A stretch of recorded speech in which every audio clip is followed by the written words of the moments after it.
हमारे सेनाचार्य जी गुरुदेव, सम्मानित मंच, सामने विराजमान पिता तुल्य बुजुर्गों, मातृशक्ति नौजवान साथियों, पिछले लगभग 2 साल होने को जा रहा है, लगातार पूरे राजस्थान के अंदर पूज्य गुरुदेव के सानिध्य के अंदर 18 जुलाई 2025 से इन पेड़ों को बचाने के लिए जिस मुहिम को लेकर के निकले थे कि क्या पता धीरे धीरे लोगों के अंदर जन जागृति बनाते सत्ता के अंदर बैठे हुए लोगों के भी समझ में आएगी पेड़ का क्या महत्व होता है जीवन के अंदर। 2024 18 जुलाई 2024 से लगातार अनेकों प्रकार के उतार चढ़ाव, चाहे बीच के अंदर नवंबर 2000 जो पीछे के अंदर जो राशि सर का पड़ाव था 24 के अंदर, वो भी इसी राजस्थान सरकार के कहने पर पूज्य संतों को वहां पर बुलाया गया था कि हम कानून बना देंगे। उनकी बात का भरोसा किया, उस बात को आज 15 महीने हो चुके हैं। उसके बाद फिर 3-4 महीने निकलने के बाद फिर संतों की एक टीम जाकर के मिलती है, समाज के सारे जनप्रतिनिधि होते हैं, फिर बोलते हैं कि हम कानून बना देंगे। फिर वापस 3 दिसंबर को जब अब पूज्य संत गए वहां पर, तो इनको बोला गया कि जब हमने कह दिया था कि हम कानून बनाएंगे तो आंदोलन की क्या जरूरत पड़ी।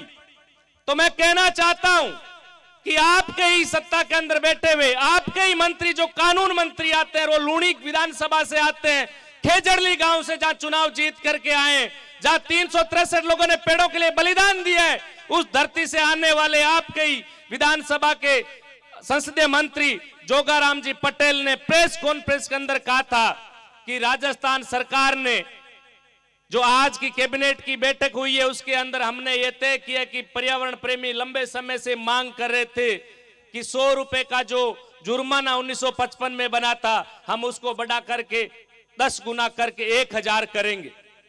तब सभी संतों ने सबने बैठ करके इनसे बात करी, गुरुदेव सबसे, कि अपन मिलकर के आए, तब हमें यह बात बोली गई। उस बात का आज जो कैबिनेट की बैठक के बाद जो फैसला आया, कैबिनेट मंत्री की जो प्रेस ब्रीफिंग हुई, उसमें यह बात अपने सामने आई है। तब सबने कहा भाई एक बार सरकार को अपन मुकाम के अंदर 19 दिसंबर की जब महापंचायत बुलाई जाती है, फैसला लिया जाता है कि राजस्थान के अंदर एक साथ सारे उपखंड अधिकारी से, जहां जिला अधिकारी है वहां से लेकर के सब जगह हम ज्ञापन देंगे, सरकार को समय देंगे भाई 2 फरवरी तक हम जन जागृति अभियान चलाएंगे, उससे पहले आप कानून बना दीजिए, वरना 2 फरवरी को हम महापड़ाव निश्चित काल की ओर बढ़ेंगे। वहां से 1 महीने का समय दिया, सरकार की तरफ से कोई ऐसा निमंत्रण वार्ता के लिए नहीं आया। फिर गांव गांव 7 तारीख से जन जागरण अभियान शुरू किया। 2 फरवरी को हजार लोग बीकानेर की धरती पर आए इन पेड़ों को बचाने के लिए। फिर लगातार आमरण अनशन चला, सारी चीजें हुई और कल पूज्य संतों को वहां पर बुलाया गया। इनके सामने जो गुरुदेव ने भी बताया वो लेटर इनके हाथ के अंदर है, जो बीकानेर के संभागीय आयुक्त का लिखा हुआ लेटर है। तो अब मंशा किसकी है, मंशा में ये खोट है कि पेड़ों के लिए कानून बनाना चाहते कि नहीं चाहते। जैसे परसाराम जी ने, राम गोपाल जी ने सारी बात रखी, उसी बात का मैं भी समर्थन करते हुए कहना चाहता हूं कि जो भी करना हम सबको तय करना है, इस लड़ाई को किस तरीके से लड़नी है, और वो भी मैं निवेदन करना चाहता हूं पूज्य संतों से कि 5 तारीख को जो भी घटना हमारे यहां मंच पर हुई थी, कुछ लोगों ने विघन डालने का काम किया था। भावावेश में मेरे से जो भी शब्द मिले, मैं मेरे इस हृदय से माफी में मानना चाहता हूं, सबके सामने कहना चाहता हूं, मेरा कोई मन नहीं था, मैं इनके ही चरणों में पला बढ़ा हूं। भारी मन से दुखी होकर के कहता हूं, मेरे मन से जो भी शब्द निकले थे पूज्य गुरुदेव के लिए, मैं उनसे क्षमा प्रार्थी चाहता हूं। ये बागडोर आपके हाथ में, मैंने उसी दिन भी शाम को कहा था, मैं माफी चाहता हूं, मेरा ऐसा कोई इरादा नहीं था।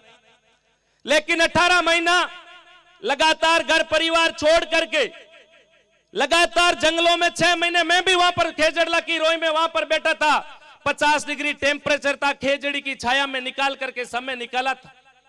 वहां पर लाइट और पानी नहीं था, दूर से आते थे, पानी लेकर के जाना पड़ता, आना पड़ता था। हजारों लोगों ने धमकियां दी, सारी प्रकार की यातनाएं सही, सारे कष्ट से कि क्या पता मेरे समाज के लोग जाग जाएं, इन पेड़ों को बचा ले। 6 महीने जाकर लगे, तब जाकर के धीरे धीरे माहौल बनने लगा कि हकीकत में पेड़ कट रहे हैं, बड़ी संख्या में कट रहे हैं। आज बीकानेर ही नहीं, राजस्थान ही नहीं, पूरे भारतवर्ष के अंदर, हर जनमानस के अंदर यह बन चुका कि बीकानेर के अंदर निस्वार्थ भाव से संतों के सानिध्य में बहुत बड़ी लड़ाई पेड़ों के लिए लड़ी जा रही है। 36 कौम के लोग आपको साथ देने के लिए तैयार है।